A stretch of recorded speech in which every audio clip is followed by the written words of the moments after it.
boys and girls. How are you doing? I hope you're all doing really well. I miss you a lot. Things just aren't the same without you in the library, so I hope things get back to normal soon and we can all be together again. We're going to take a look at a book today that I think you'll like. It's called The True Story of the Three Little Pigs. It's a really great book. So this is written by John Sciesca and illustrated by Lane Smith. Most of you know the story of the Three Little Pigs, but apparently this is the true story. Everybody knows the story of the Three Little Pigs, or at least they think they do, but I'll let you in on a little secret. Nobody knows the real story, because nobody has ever heard my side of the story. Okay, so we've heard the pig side. Whose side do you think we're going to hear now? Who might this be from? The wolf. I'm the wolf, Alexander T. Wolf. You can call me Al. I don't know how this whole big bad wolf thing got started, but it's all wrong. Maybe it's because of our diet. Hey, it's not my fault wolves eat cute little animals like bunnies and sheep and pigs. That's just the way we are. If cheeseburgers were cute, folks would probably think you were big and bad too. I think he might have a point. But like I was saying, the whole big bad wolf thing is all wrong. The real story is about a sneeze and a cup of sugar. This is the real story.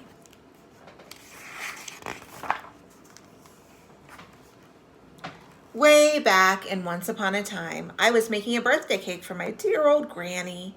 I had a terrible sneezing cold, and I ran out of sugar.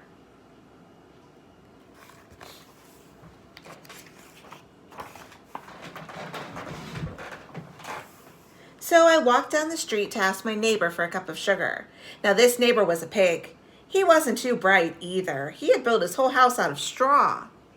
Can you believe it? I mean, who in his right mind would build a house out of straw?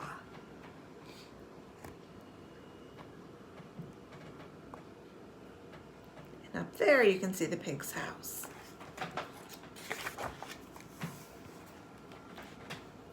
So, of course, the minute I knocked on the door, it fell right in.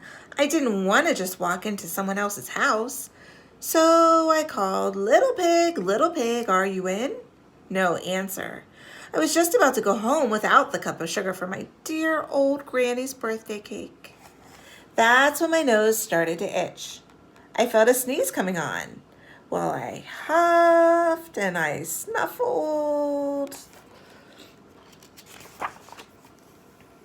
And I sneezed a great sneeze.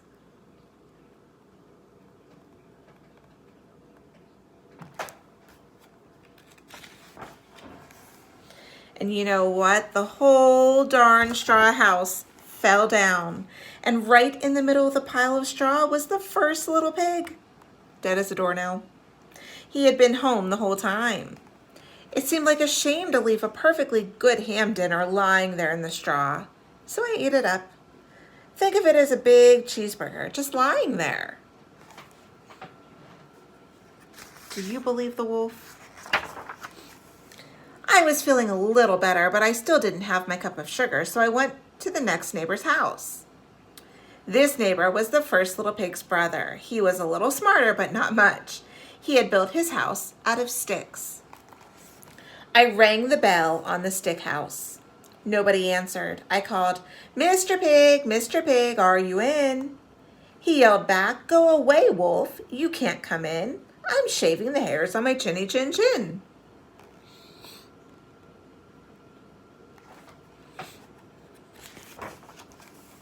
I just grabbed the doorknob when I felt another sneeze coming on. I huffed and I snuffed and I tried to cover my mouth, but I sneezed a great sneeze.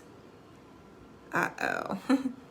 And you're not going to believe it, but this guy's house fell down just like his brother's. When the dust cleared, there was the second little pig, dead as a doornail. Wolf's honor.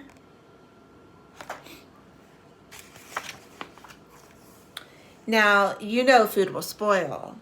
if you just leave it out in the open. So I did the only thing there was to do. I had dinner again. Think of it as a second helping.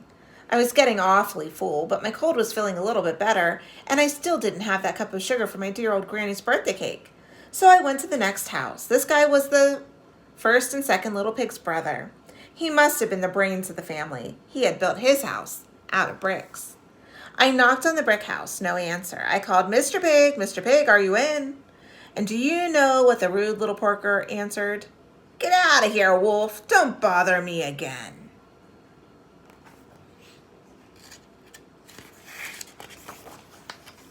Talk about impolite.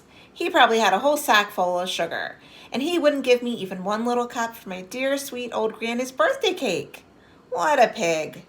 I was just about to go home and maybe make a nice birthday card instead of a cake when I felt my cold coming on, and I huffed and I snuffled and I sneezed once again.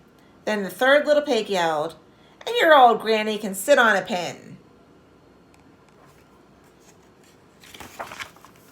Now, I'm usually a pretty calm fellow, but when somebody talks about my granny like that, I go a little crazy. When the cops drove up, of course I was trying to break down this pig's door, and the whole time I was huffing and puffing and sneezing and making a real scene.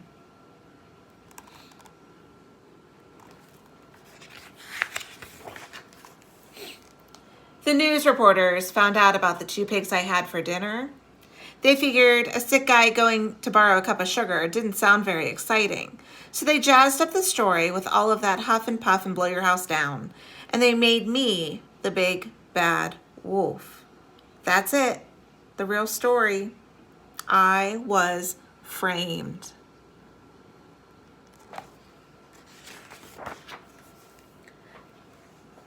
But maybe you could loan me a cup of sugar.